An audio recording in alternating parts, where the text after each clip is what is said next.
સુરત શહેર ટ્રાફિક શાખા દ્વારા આજરોજ સોલેસ કંપનીની સાથે રહી અને જે લોકો હેલ્મેટ નથી પહેરતા એમને હેલ્મેટનું એક વિતરણ કરવામાં આવેલું।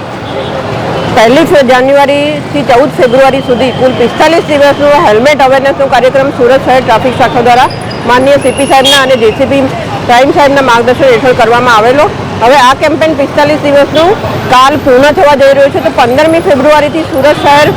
પોલીસની કુલ 3000થી વધારે કર્મચારીઓ, 300થી વધારે અધિકારીઓની ટીમ એ દરેક જંકશન પર તૈનાત હશે અને જે લોકોએ હેલ્મેટ નહીં પહેર્યું હોય તેમની અને તેમના પરિવારની સુરક્ષાને ધ્યાનમાં રાખી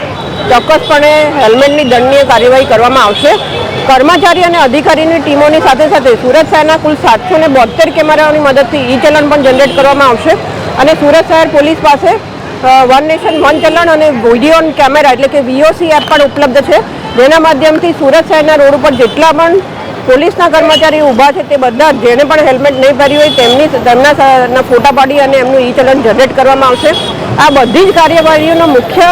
જે એ દંડ નહીં પરંતુ સુરત શહેરમાં જે 49.68%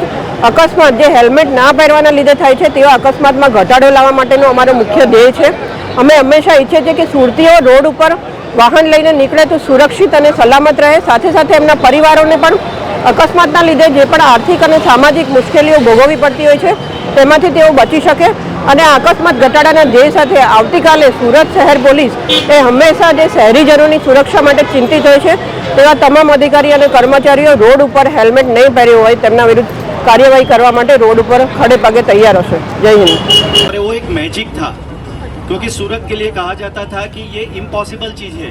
सफाई किसी की आदत नहीं है, लेकिन 6 महीने के अंदर सूरती ने कर दिखाया कि सफाई उनकी आदत है और कुछ सालों के अंदर सूरत देश का सबसे स्वच्छ शहर बना। ऐसा ही एक जादू कुछ महीने पहले हुआ जो सूरत के लिए कहा जाता था कि सिग्नल, ट्रैफिक का सिग्नल सूरती के लिए नहीं है, सूरती के दिमाग में नहीं है, लेकिन एक अफसर आए, उन्होंने कुछ इनिशिएटिव किया गहलोत साहब ने और उनकी पूरी टीम ने,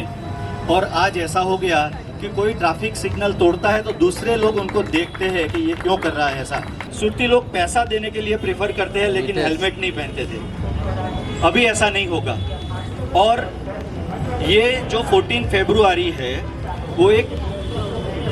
जनवरी में वैसे रोड सेफ्टी वीक होता है, लेकिन आज का दिन जो है कल से सूरत में जो ड्राइव शुरू होने जा रहा है, मेरे ख्याल से सूरत की हिस्ट्री में एक गोल्डन पेज ऐड हो रहा है।